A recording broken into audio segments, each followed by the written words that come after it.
Doom vivamos vivamos, Epicureans. This is the Marvel Epic Collection Podcast One-Shot Edition. I'm your host, Nick Smith, and I'm joined by... Stojr from Stojr Shop. How's it going, Nick? Doing well, particularly since we are participating in Kurtis Findlay's Epic Marvel Podcast Reading Club, and this one-shot edition is going to be our brief thoughts on a whole new volume, and the first issue in that volume. But for right now, there we go, getting the thing set up. Let's talk about the new volume. This is Volume 6, Proteus. Of course, now well, wait a minute. Mine's not showing up backwards. I thought I had it to where I was backwards now. You're backwards, Stojr. God, I thought I had gotten that fixed. I screwed it up. And do we have different printings? Oh, we do. Look at that. Yeah, mine's blue. Yours is red. Mine might be a second printing, I suspect. Let's see. No, mine's second edition first printing. What's the manufacture date in the last row? Last row, between 8/23/2023 and 8/1/2023. Yours is newer. I have the 2020 edition. Okay. I wonder if there are other changes in here other than the color of the title. Well, they I know that they went through and they adjusted some covers when they did reprints. So, for instance, the X-Men the first volume that I have, has the same logo that we're looking at, just in a different color, obviously. But the original X-Men book had sort of a stylized logo for the front of the book, so they replaced that logo with the one that looks more like that, with the kind of sketchy X. Mm-hmm. So that's now on the front. If you bought a newer volume of Volume 1, they did something similar with the Hulk. I don't have the first volume of the Hulk, but the first they went back to and gave it the original logo. So I wonder if there was a reason, or maybe it was just a color scheme thing, because it is a little easy to kind of not notice those ghosts there as much. I don't know. Maybe they wanted to blend in. But the title pops more with the red than it does with the blue. Right? Yeah. Yeah, I don't know. There's one of my other hobbies is I collect coins, right? I mostly collect ancient and medieval coins, though, but the people who collect like modern American coins, they get into the minutia of, different die varieties and stuff like that, and I just think, God, is that really worth it? And now I'm kind of feeling that about this, is there somebody out there who's collecting the different editions of Epic Collections to have all the different cover variations or whatever? There might be, and, if that's your thing, good on you. Well, I mean, not to make this a 6-hour long podcast, but like the one thing that is interesting about the different collections that I do kind of look at and notice sometime is the paper quality, either positive or negative. So this volume that I have here for the first volume of X-Men has a little bit thicker paper quality. There's a little bit more of a matte feel to it. While I don't know the page count, it's noticeably thicker than the Proteus volume that has a little bit thinner pages. It's more a little bit more of a glossy feel. And some people like one versus the other, right? So that is something people do look at with the different volumes. The color on the logo, though, maybe not so much. Yeah, I hope not. I think the only time I've been picky about edition is if there was a newer one printed that fixed an error. Like there's one of the Avengers ones where the pages got flipped. I don't remember which one that is, but I specifically sought out the second edition that had the correct order of pages. There's a couple out there that have weird errors like that, but not a lot, but there's a couple out there. Yeah, there's a Spider-Man volume, the Alien Costume Saga Omnibus. I have the thick trades. And the Omnibus has some error, a word balloon missing, something like that on one of the pages. But once it's out there and they've already printed it, there's nothing they can do until it's printed again. Yeah. So. Yep. All right, well, let's see. Proteus, Volume 6 here. This contains X-Men number 111 to 128, X-Men Annual number 3, Incredible Hulk Annual number 7, and Marvel Team-Up number 89. This volume has some epic storylines, including a battle with Magneto, a trip to the Savage Land, and of course we are introduced to the titular character Proteus, or at least I think we're introduced. I might be forgetting if Proteus has come up before. Stojr, did I miss anything that you can think of in this one? No, I mean this has some great storylines in it. The art is pretty much all Byrne, and introduction of or reintroduction of classic characters in here that we know. There's a George Perez issue towards the back. I think it's the king size annual, so it's great to see him on art. He's another artist that I kind of follow around and look for things that he's done. So I'm looking forward to reading through that issue. This is when we get to the point where we're ranking volumes against each other, this one's going to be a contender, I think, for top 3. All right, well, let's go ahead and get into our first issue of the volume, which is starting off with Incredible Hulk Annual number 7. Which I thought was an interesting choice until I read it, and I realized, okay, I understand why this fits here now. Okay, so this one is written by Roger Stern, good old Roger Stern, I like him, and then art by John Byrne, inks by Bob Layton. Angel and Iceman are entertaining some ladies at Angel's New Mexican mansion, where the two are suddenly attacked by the Sentinel Master Mold. Well, knowing the Hulk was at Gamma Base in New Mexico, Angel lures Master Mold to the base to hopefully get some serious power to take out this massive Sentinel, but the robot gets the upper hand and captures the Angel, Iceman, and the Hulk, and he takes the 3 of them up to that former S.H.I.E.L.D. space station that we saw in X-Men 98 through 100. Well, the heroes break loose. They defeat Master Mold.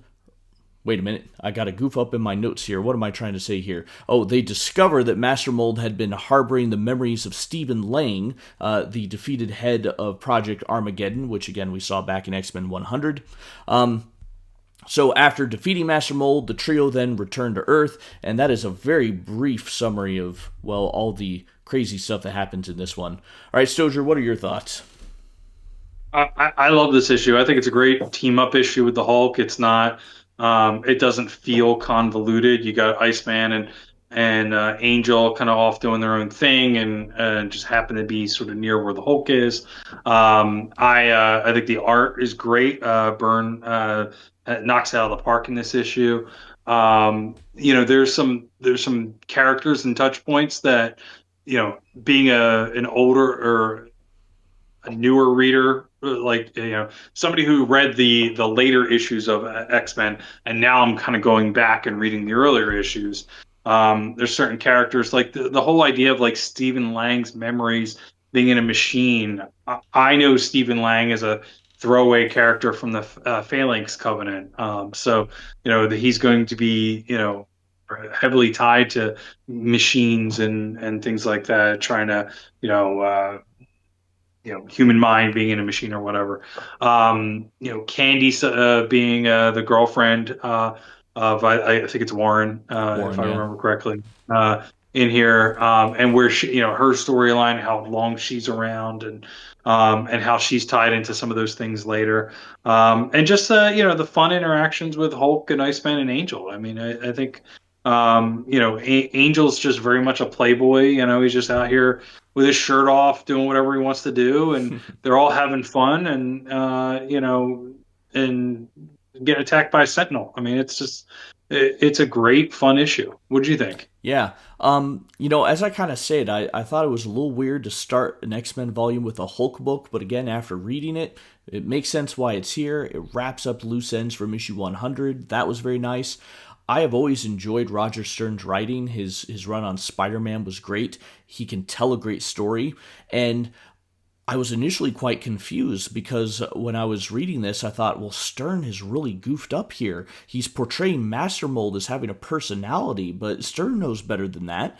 But he was actively bringing us along as the reader, right? He was having Angel and Iceman comment on the same observations that I was having, and so this showed that it was intentional. And of course, we get that reveal at the end as to why that Lang's actually in there. But it gave the reader a chance to have the same puzzlement that the characters had, and it made me realize, oh wait, yeah, Stern's a master at this, right? He's really good at that. So I really appreciated that. I don't quite understand why the Hulk is in this book, but it was fun to see Hulk take on a giant robot. Let's see, I forgot to switch out my comic issue from It is his book, by the way. Well, the Hulk is in this book because it's the Hulk annual. Sure, but why is the Hulk engaged in basically an X-Men villain, right? Why is he fighting an X-Men villain? Yeah, no, I agree. I was just laughing at, it is why is the Hulk in the book? Well, because his name's in the title. Right. But I mean, it is a little bit just kind of similar to the Iron Fist thing. It's like, hey, you just happen to be near somebody. I think it's the idea, in my head at least, is that, the Hulk's out west right now on this army base. And that's where Warren is. That was the way I read it. Sure, yeah, it was an excuse, I'm sure. But I will say, page 33, which I have up on here. This is 32 to 33, when the Hulk is just wailing into the master mold, and then that one panel on 33, the one in the middle where he's just standing in the midst of the torn up Sentinel. It's just, what a great image. It just conveys this sheer powerhouse that the Hulk is. I thought that was just incredible, right?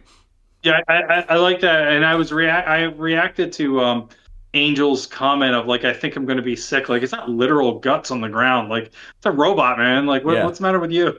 Well, but yes, it's a robot, but it's an anthropomorphic robot, right? He has arms, he has a head. It looks human, so to have it torn up like that also seems brutally savage. Even though, yeah, it is just a robot. Stern got his cake and ate it too, right? Because he lays the groundwork to say, oh no, these might be Stephen Lang's memories in Master Mold, but Stephen Lang's over in jail. He's like, he's, or wherever he's at. He's not, you're not Stephen Lang. You just think you are. All right, let's see. I also have a no prize award for this issue. All right, the Sir Panelot the Knight award goes to John Byrne for using the L-shaped panel 7 times in this issue. All right, 7 times in L-shape. It is unusual as a shape for a panel, but it's one that works quite well in the way he uses it, such as displaying the verticality of Master Mold. I have a couple of examples up there on the screen. And in case I need to... I would agree with that. It really does convey how much taller he is than everybody else and on the screen. Like it's a good device for that. Yeah. And in case I need to explain the joke of why he's a Sir Knight, it's a chess joke. Right. The horse. Do they move with an L? Yeah. All right. Jokes are always funnier when you explain them, right? Okay, Stojr, any final thoughts? I enjoyed this Hulk issue. I'm looking forward to more. I think it's a strong start to this volume. It's not the new X-Men that we're eager to get back to and follow, but it does keep us having tabs on what's going on with the classic X-Men. We rounded out the last volume with Beast very quickly, albeit. But now we've seen Iceman and Angel. We'll get back to the rest of the crew in the next issue. Yeah, it's true. We've gotten them all now of the original crew, haven't we? Yeah. Okay. Mm-hmm. Very nice. Well, all right. If you've enjoyed our thoughts, follow us on YouTube. Like, subscribe, all that stuff that you see on all the podcasts and videos and stuff. You can find our audio podcasts on Spotify, Apple Podcasts, and anywhere else you want to follow us on the internet. We've got our Linktree links in the description of this video. All right. We'll see you guys again tomorrow. Yeah.